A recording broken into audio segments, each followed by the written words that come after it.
చూసారా అట్లా. ఇవాళ ఎన్ని చేసాము? కారము,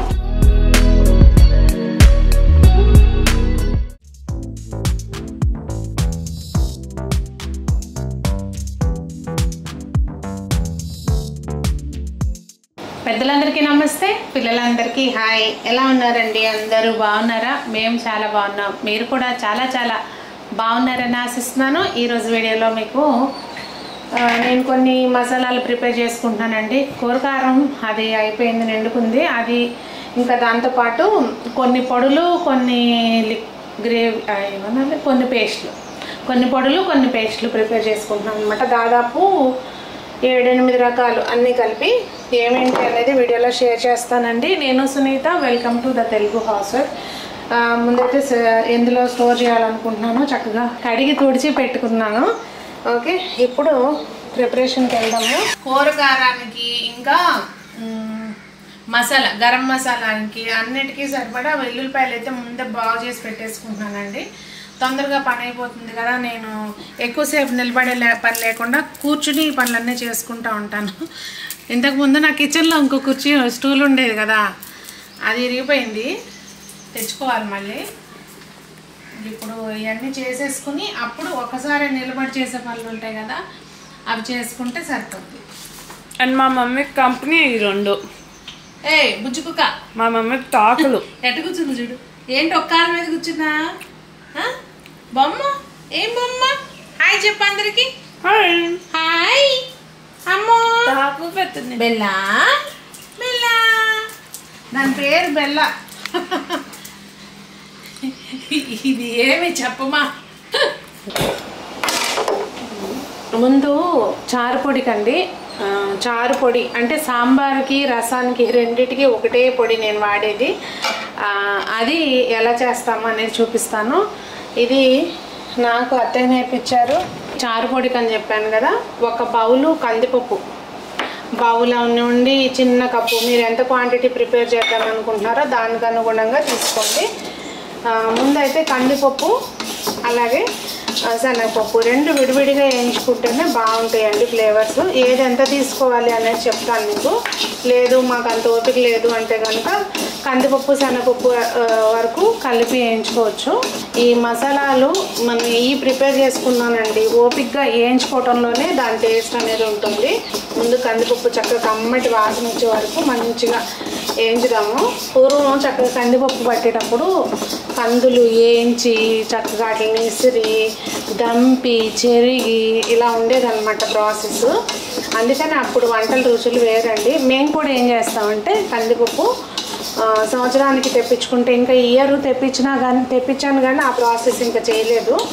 తెప్పించుకుంటే మొత్తం అన్నీ ఒకసారి ఎండలో పెట్టిన తర్వాత చక్కగా దూరగా ఏం చేస్తామండి, కందిపప్పు పెసరపప్పు రెండు ఏం చేస్తాము. ఏంచితే ఏంటంటే రెండు బెనిఫిట్స్. ఒకటి టేస్ట్ పెరుగుతుంది, రెండోది అసలు పురుగు పట్టడం అనేది ఉండదు అనమాట. కంటిన్యూస్గా తిప్పుతూ ఉంటేనే అన్ని వైపులా చక్కగా ఏమిటాయండి, అంటే కొన్ని గింజలు మాడటం అట్లా లేకుండా ఉంటుంది అనమాట. అసలు అవి వేగేటప్పుడే మనకు ఒక మంచి వాసన అనేది వస్తుంది.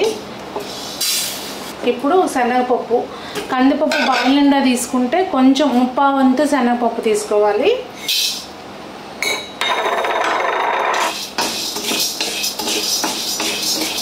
ఇవి కొంచెం వేగిన తర్వాత శనగపప్పు, మినపప్పు అండి. మనం 3/4 వంతు బౌల్లోకి శనగపప్పు తీసుకున్నాం కదా, మిగిలిన 1/4 వంతు మినపప్పు తీసుకోవాలి. ఈ మినపప్పు చక్కగా మనకి మినపప్పు వేగినప్పుడు ఒక వాసన వస్తుంది చూడండి.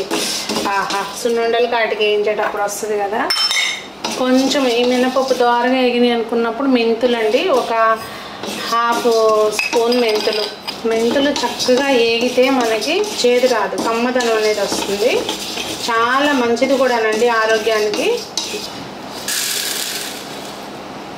ఇప్పుడు మనం అదే బౌల్లోకి ఒక బౌలు ధనియాలండి.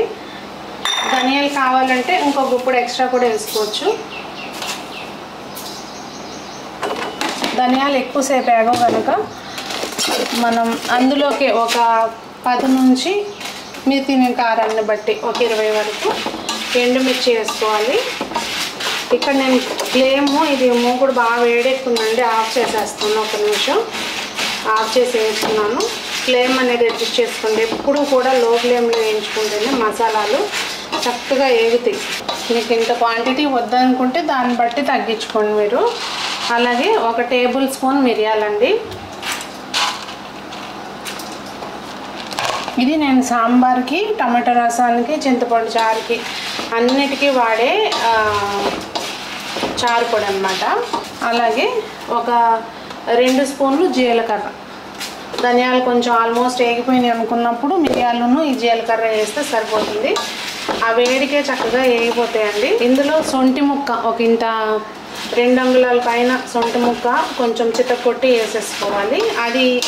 ఇది దింపేటప్పుడు వేస్తే సరిపోతుంది.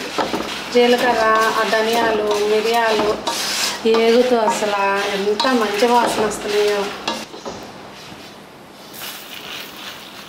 ఇక్కడితోటి చారు పొడి మసాలా మొత్తం అంతా వేయించుకోవడం అయిపోయిందండి. నెక్స్ట్ గరం మసాలా. మేము అప్పుడు ఊటీ వెళ్ళాం కదండి, అక్కడి నుంచి తెచ్చాము. అసలు ఈ అనాస పువ్వు అవి భలే మంచిగా ఉన్నాయండి. అసలు కలర్ ఎంత బాగుందో ఫ్రెష్గా. నేను ఇట్లా ఇవి పళంగా ఫ్రిడ్జ్లో పెట్టేశాను. ఒక 2 అనాస పువ్వులు, జాజికాయ, జాపత్రి, దాల్చిన చెక్క, ఇవన్నీ కూడా మనం ముందు కొంచెము వేడి మూకుట్లో వేసుకుంటే ఫ్లేవర్ అనేది బాగా వస్తుందండి. ధనియాలతో పాటు వేయించకుండా ముందు వేసుకోవాలి. మూకుడు ఆల్రెడీ బాగా వేడిగా ఉంది కనుక గ్యాస్ ఆఫ్ చేస్తాను నేను. క్వాంటిటీ అంటారా, మీరు తినే ఘాటును బట్టి వేసుకోవాలి. కొంతమంది మసాలాలు చాలా తక్కువ ఘాటు తింటారు, అప్పుడు తక్కువ వేసుకోవాలన్నమాట. ఇప్పుడు నేనైతే నాకు ఈ బాటిల్కే చేసుకుంటానండి ఎప్పుడు గరం మసాలా. లవంగాయలు ఇవి చెక్క మరీ ఎక్కువ వేసినా కానీ ఘాటు బాగా వస్తుంది. సో చూసేసుకుంటే సరిపోతుంది. ఇవి కొంచెం అట్లా మంచి సువాసన వస్తూ ఉన్నప్పుడు అప్పుడు మనము ధనియాలు వేసుకుంటే మంచి కమ్మగా వస్తుంది అన్నమాట. 1.5 బౌల్ వేసానండి. ధనియాలు అవి చక్కగా లో ఫ్లేమ్లో వేగితేనే కమ్మటి వాసన వస్తుంది చూడండి. ఆ వాసన రావాలి మనకి. నేను అందుకే ఒక దాని తర్వాత ఒకటి చేస్తున్నానండి, గబగబా హడావుడిగా చేయట్లేదు, మీకు అర్థం అవ్వాలని చెప్పి. అదిగోండి కొంచెం ధనియాలు ఆల్మోస్ట్ వేగిపోతున్నాయి అనుకున్నప్పుడు ఒక టేబుల్ స్పూన్ జీలకర్ర చిటపటమంటున్నాయి చూసారా. అలాగే 1 టేబుల్ స్పూను గసగసాలు. గ్రేవీ బాగా వస్తుంది. చక్కగా ఇవన్నీ వేసినాక ఆ వేడికే మనకి గసగసాలు, జీలకర్ర మందపాటిది కనుక మూకుడు ఆ వేడికే వేగిపోతాయండి. గ్యాస్ ఆఫ్ చేసుకుని తిప్పుకుంటే అట్లా ఒక 2 నిమిషాలు వేగుతాయి. ఎప్పుడైనా కూడా అండి మళ్ళీ మనము ఈ ఫ్లేవరు పోకుండా అన్నమాట, అంటే గాలికి పోకుండా కొంచెం ఒక చిటికెడు ఉప్పు వేస్తే, ఇది వేయించంగానే ఉప్పు వేసి కలిపేసి వేరే దానిలో తీసుకుంటే ఆ ఫ్లేవర్స్ అనేవి లాక్ అయ్యి ఉంటాయంటండి. ఇది ఒక షెఫ్ చెప్తుంటే విన్నాను నేను. ఇంకా గ్యాస్ ఆఫ్ చేసేసుకోవడమే. ఎప్పుడైనా వెంటనే వేరే ప్లేట్లోకి షిఫ్ట్ చేసుకోవాలి, లేకపోతే మనకి మాడిపోతాయి అన్నమాట. నెక్స్ట్ సాంబార్ కారానికండి ఒక 1/2 కేజీ కారానికి తీసుకుంటున్నాను నేను. ఇక్కడ ధనియాలు కేజీకి 100 గ్రాముల నుంచి, కొంతమంది ఒక్కొక్కళ్ళు ఒక్కోలాగా వేస్తారండి. మేము కేజీకి 100 గ్రాములు అంతే లెక్క, ఇంకంతకంటే అయితే ఎక్కువ వేయను. ఇప్పుడు నేనైతే ఇక్కడ 1/2 కేజీ తీసుకున్నాను. దానికి సరిపోను ధనియాలు. ముందు ధనియాలు వేయించుకోవచ్చు, లేదంటే ముందు పప్పులు వేయించుకొని దానిలోకి మళ్ళీ ఇవన్నీ వేసుకోవచ్చు. నేనైతే ఇక్కడ ముందు ధనియాలు వేయించుకున్నాను. ధనియాలు వేగినాక కొంచెం అందులోకి జీలకర్ర వేసేసుకొని కొంచెం ధనియాలు చిట్టుపట్టమంటూ ఉండగానే వేసేసుకుంటే జీలకర్ర సరిపోద్ది. విడిగా ఏమి వేయించవసరం లేదు. ఒక 2 టేబుల్ స్పూన్స్ జీలకర్ర. ఇంకా ఇవి వేగినాక వేరే దేనిలోకన్నా షిఫ్ట్ చేసేసుకోవాలి. ఇప్పుడు అదే మూకుడులోకి కొద్దిగా శనగపప్పు అండి, ఒక 2 టేబుల్ స్పూన్స్ అనుకోండి. అలాగే కొంచెం మినపప్పు. శనగపప్పు కొద్దిగా వేగినాక 1 స్పూను మినపప్పు. ఇది కొంతమంది ఉట్టి ధనియాలు, జీలకర్ర, వెల్లిపాయ వేస్తారు, బట్ నేను వేస్తాను, బాగుంటుంది. మినపప్పు. ఇది వేగిన తర్వాత కొంచెం గ్యాస్, అలాగే ఒక స్పూన్ మెంతులు.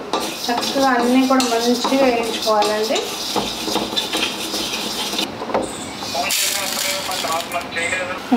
ఇప్పుడైతే గరం మసాలా అయిపోయింది, చారు పొడి అయిపోయింది, కూరకారానికి అయిపోయింది. ఇంకా ధనియాల పొడి కండి. అయితే ఇక్కడ నేను ధనియాలు జీలకర్ర కలిపి పౌడర్ చేసుకుంటాను. ఇక్కడ ధనియాలు ఒక 1.5 బౌల్ తీసుకున్నాను కదా, జీలకర్ర 1/2 బౌల్ తీసుకుంటాను అన్నమాట. ధనియాలు సగం వేగినాక జీలకర్ర వేసేస్తే సరిపోతుందండి. ఇది అయిన తర్వాత మళ్ళీ జీలకర్ర, పుట్టి జీలకర్ర పౌడర్ చేస్తాను. జీలకర్ర పౌడర్ ఏంటంటే మజ్జిగలోకి వేసుకోవడానికి అట్లా వాడతాను అన్నమాట. పెరుగు మీద వేయడానికి, మజ్జిగలో వేసుకోవడానికి అలా వాడతాము. సో ఇప్పుడు ఈ 2 వేయించి పెట్టేస్తానండి. వీడియో చాలా లెంది అయిపోయేటట్టుంది. ఇది జీలకర్ర, వేయించిన జీలకర్ర, అలాగే ఇదేమో ధనియాలు జీలకర్ర వేయించానండి. అంటే మనం ధనియాలు ఎంత తీసుకున్నామో అందులో 1/2 క్వాంటిటీ జీలకర్ర తీసుకుంటే సరిపోతుంది. ఇదేమో సాంబార్ కారానికి, ఇది గరం మసాలాకి, ఇదేమో చారు పొడి. ఇక్కడికి 5 రకాలు అయిపోయినాయి. ఇంకా ఉన్నాయి, చూపిస్తాను. ఇవన్నీ పొడులండి. ఇంకా అయిపోయిందండి. అన్నీ గ్రైండ్ చేసుకోవడమే. ముందైతే ఏది ఎప్పుడు ఆర్డర్లో గ్రైండ్ చేసుకోవాలనేది కూడా ఇదేనండి. ముందు జీలకర్ర గ్రైండ్ చేసుకున్నాము. ఎందుకంటే ఇప్పుడు గరం మసాలా గ్రైండ్ చేసినాక జీలకర్ర గ్రైండ్ చేసామనుకోండి, ఈ ఫ్లేవర్ దానికి వస్తుంది. జీలకర్ర ఫ్లేవర్ దానికి వచ్చినా పర్లేదు. అట్లా ఏది ఎలా ముందు చేసుకోవాలనేది కూడా మనకు ఒక ఐడియా ఉండాలి.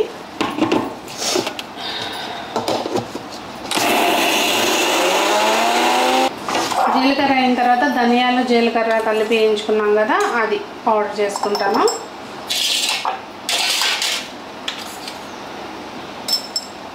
ఆ తర్వాత చారు పొడి అండి.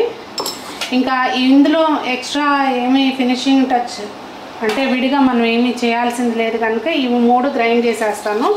చారు పొడి, ధనియాలు, జీలకర్ర, ఇవి దానిలో మళ్ళీ మనం ఎక్స్ట్రా యాడ్ చేసి ఏమీ లేవండి. ఏదైతే వేయించి పెట్టుకున్నామో అంతవరకే. ఇంకా మిగిలిన వాటిల్లోనే చిన్న ట్విస్టులు ఉంటాయి గరం మసాలా వాటిల్లో. సో అదొకసారి చూపిస్తాను మీకు. ధనియాలు జీలకర్ర, ఉట్టి జీలకర్ర, మళ్ళీ చారు పొడి అంతవరకు అయిపోయిందండి. అయినాక ఒక్కసారి కొంచెం ఉంటే కనుక గరం మసాలాకి ఫ్లేవర్ వచ్చినా ఇబ్బంది ఏం లేదు, కానీ వద్దు అనుకుంటే బిల్కుల్ ప్రాపర్గా కొంచెం టిష్యూ తోటి తుడిచేసుకుని అప్పుడు ఇది వేసుకోవాలండి. గరం మసాలా ఇది పౌడర్ అయిపోయిన తర్వాత మొత్తం ఒక చిన్న టిప్ అండి, చాలా బాగుంటుంది ఫ్లేవరు. ఇదిగోండి ఒక వెల్లుల్లిపాయ అంతా, ఒక వెల్లుల్లిపాయ పెద్ద సైజు వెల్లుల్లిపాయ అంతా. ఇది మంచిగా పౌడర్ అయిపోయినాక అప్పుడు వేసి జస్ట్ మళ్ళీ గ్రైండ్ చేసుకోవాలన్నమాట. మంచిగా నలిగినాకే వేయాలండి, ప్రాపర్గా ఇట్లా పౌడర్ అయిపోయినాకే వేయాలి వెల్లుల్లిపాయలు.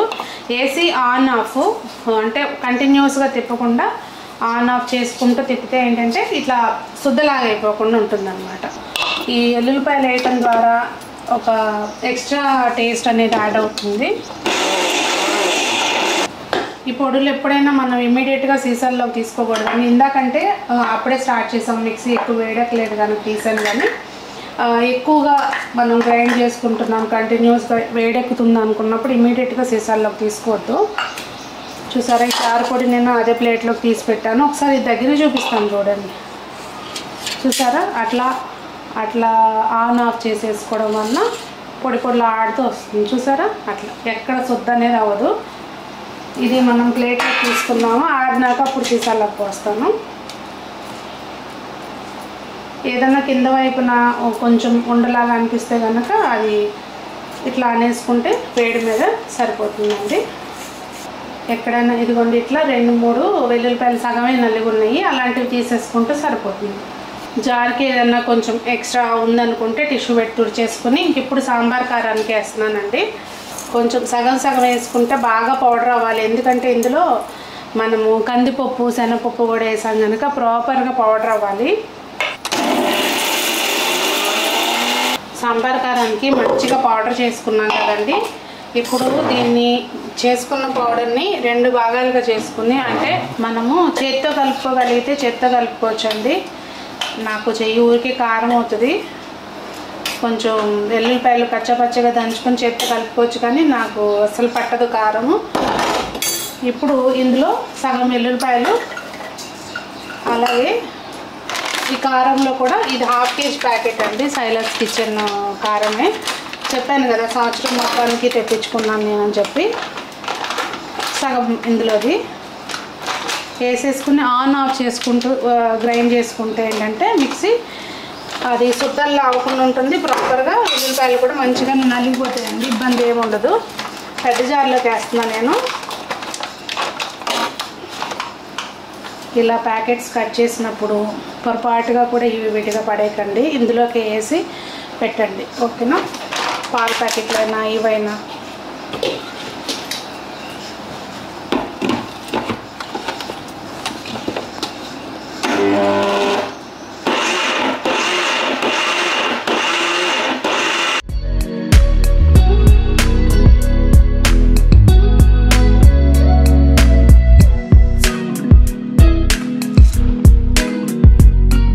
పౌడర్స్ అన్నీ అయిపోయినాయి కదా. ఇప్పుడు పేస్ట్లు ఏమేమి రెడీ చేసుకుంటాను అంటే ముందుగానే ఏమేమి ప్రిపేర్ చేసుకుంటాను అనేది కూడా చూద్దాము. ఇక్కడైతే అన్నిటికంటే ముందు రసంలోకి వాటిల్లోకి కొన్నిటికి అల్లము కొబ్బరి మాత్రమే వేస్తాను నేను. దానికి అనుగుణంగా ఎంతైతే కొబ్బరి ముక్కలు తీసుకుంటున్నానో అంతే అల్లం అండి. ఇది ఒకటి పేస్ట్ చేసుకుంటున్నాను. కావాలంటే ఇందులో కొంచెం జీలకర్ర కూడా వేసుకోవచ్చు, కానీ నేను ఓన్లీ కొబ్బరి అల్లం మాత్రమే వేస్తున్నాను. పచ్చి కొబ్బరి అండి.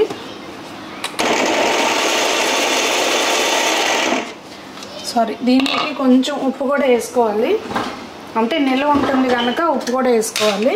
కాకపోతే ఇందులో ఉప్పు వేస్తున్నాము వేసి ఉంటుంది అనేది మనం రెసిపీస్లో వాడుకునేటప్పుడు చూసుకోవాలి. ఇంకా ఇప్పుడు దీన్ని ఎయిర్ టైట్ జార్లోకి తీసుకోవాలండి. ఇక్కడ నేనైతే టప్పర్వేర్ దాంట్లో పెడుతున్నాను, కానీ గాజు ఉంటే గాజు ఇంకా మంచిది. ఇది మరీ ఎక్కువ రోజులు ఉంటుంది వాడుకోకుండా అనుకుంటే మాత్రం డీప్ ఫ్రిడ్జ్లో పెట్టేసుకోండి. నాకు ఫ్రీక్వెంట్గా రసం అయి పెడుతుంటాను కనుక తొందరగానే అయిపోతుంది. ఇందులో కొబ్బరి లేకుండా పూర్తిగా శుభ్రంగా తుడిచేసుకొని నెక్స్ట్ ఏంటి కొంచెం ఉన్న ఇబ్బంది ఏం లేదనుకోండి. నెక్స్ట్ అల్లం వెల్లుల్లి పేస్ట్ అండి. ఇది కామన్గా అందరూ ముందుగానే ప్రిపేర్ చేసి పెట్టుకునేదే, ఈక్వల్ క్వాంటిటీ 2. అయితే ఇక్కడ కలర్ చేంజ్ అవ్వకుండా ఒక చిన్న టిప్ అండి. మనము ఇది కొంచెం ఒకసారి ముందు గ్రైండ్ చేసేసుకుంటే మొత్తం నలుగుద్ది కదా. సో ఉప్పును 1 టేబుల్ స్పూన్ ఆయిల్ వేసుకుంటే, 1 టేబుల్ స్పూన్ అయినా 2 స్పూన్లు అయినా వేసుకోవచ్చు. మనం ఆ వారం కూరలో తగ్గించుకుంటే సరిపోతుంది. పెట్టుకుంటే అసలు ఎన్ని రోజులు ఉన్నా కానీ కలర్ చేంజ్ అవ్వదండి. ఇది అల్లం వెల్లుల్లి పేస్ట్ చేస్తున్నాను. ఇప్పుడు కొంచెం మరిగినాక అప్పుడు ఇందులోకి ఉప్పును 1 స్పూన్ ఆయిల్ వేసుకుంటే ఇంకా అస్సలు కలర్ అనేది చేంజ్ అవ్వదండి. పేస్ట్ అసలు రావడం కూడా మంచి కలర్ వస్తుందండి. చూపిస్తాను మీకు. ఇదిగోండి, ఇట్లా చాలా బాగుంటుంది. ఎక్కువ పట్టను నేను. ఇది మేము మ్యాక్సిమం ఓన్లీ సండేసే నాన్ వెజ్ చేస్తాము. నాన్ వెజ్లోకి మాత్రమే అల్లం వెల్లుల్లి పేస్ట్ వాడతామండి. చాలా తక్కువ మేము అల్లం వెల్లుల్లి పేస్ట్ వాడేది, అందుకని లిమిటెడ్గానే చేస్తాను, కొంచెమే చేస్తాను. ఇంకా ఫైనల్గా ఇవాళ చేసే వాటిల్లో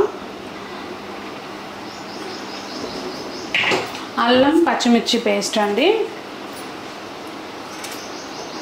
ఇది కూడా అంతే, ఒక 20 అట్లా పచ్చిమిర్చి తీసుకుంటే ఒక 3 అంగుళాల ముక్కాల అల్లం. ఘాటు మనం తినే ఘాటుని బట్టండి. అయితే ఇక్కడ నేను ఇంకొక ఐటెం యాడ్ చేస్తాను, అది కూడా చూపిస్తాను మీకు. దీనిలోనే జీలకర్ర కూడా కొంచెం వేయచ్చు మీకు కావాలంటే. కరివేపాకు సాధ్యమైనంత మట్టికి కూరల్లో ఏరు తీసేస్తారు కనుక మనం రోటి పచ్చళ్ళకి అలాగే ఇంకా కొన్నిటికి ఇలా ఒక ఎక్స్ట్రా టేస్ట్ వస్తుందండి, చాలా బాగుంటుంది. ఒకసారి వేసుకుని చూడండి, ఇంట్లో ఎవరికి దానివల్ల ఇబ్బంది ఉండదు. ప్లస్ ఉపయోగం. కొంచెం ఉప్పు కావాలంటే కొంచెం పసుపు, అలాగే ఇందులో కూడా 1 స్పూను ఆయిల్ వేసి పెట్టుకుంటే అసలు టేస్ట్ అనేది చేంజ్ రాదు, కలర్ కూడా ఏమీ మారకుండా ఉంటుంది. ఇంకంతేనండి వాటికి ఈ పేస్ట్లు.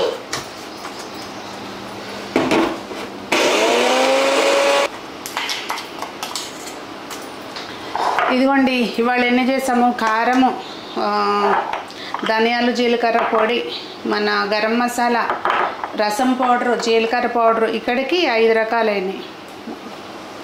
5, 6, 7, 8 రకాలు ఒకటే దానిలో. చూసారు కదా తమ్ముళ్ళలో చూసినట్టుగా 8 రకాలు కూరలకు అవసరమైన పొడులు, పేస్టులు. ఏమనిపించిందండి వీడియో? కొంచెం లెంతీ అయ్యి ఉండొచ్చు, కాకపోతే హెల్ప్ అవుతుంది కొత్తగా ఇప్పుడు వంటలు చేసుకునే వాళ్ళు, అంటే కొత్తగా పిల్లలు ఎవరైనా చూస్తుంటే కనుక వాళ్ళకు కూడా హెల్ప్ అవుతుంది అన్నట్టుగా మొత్తం అన్నీ ఒకటే వీడియోలో పెట్టేశాను. మీకు ఏమనిపించింది అనేది తప్పకుండా కామెంట్స్లో తెలియజేయండి. మీరు కూడా ఇలాగే చేసుకుంటారా? ఇంకేమీ ఇలా కాకుండా ఇంకా మీరేం పేస్ట్లు కానీ పౌడర్స్ కానీ ప్రిపేర్ చేసి పెట్టుకుంటారు అనేది తప్పకుండా కామెంట్స్లో చెప్పండి. మరి అందరూ బాగుండాలి, అందులో మనం ఉండాలి ఆశిస్తూ మీ సునీత.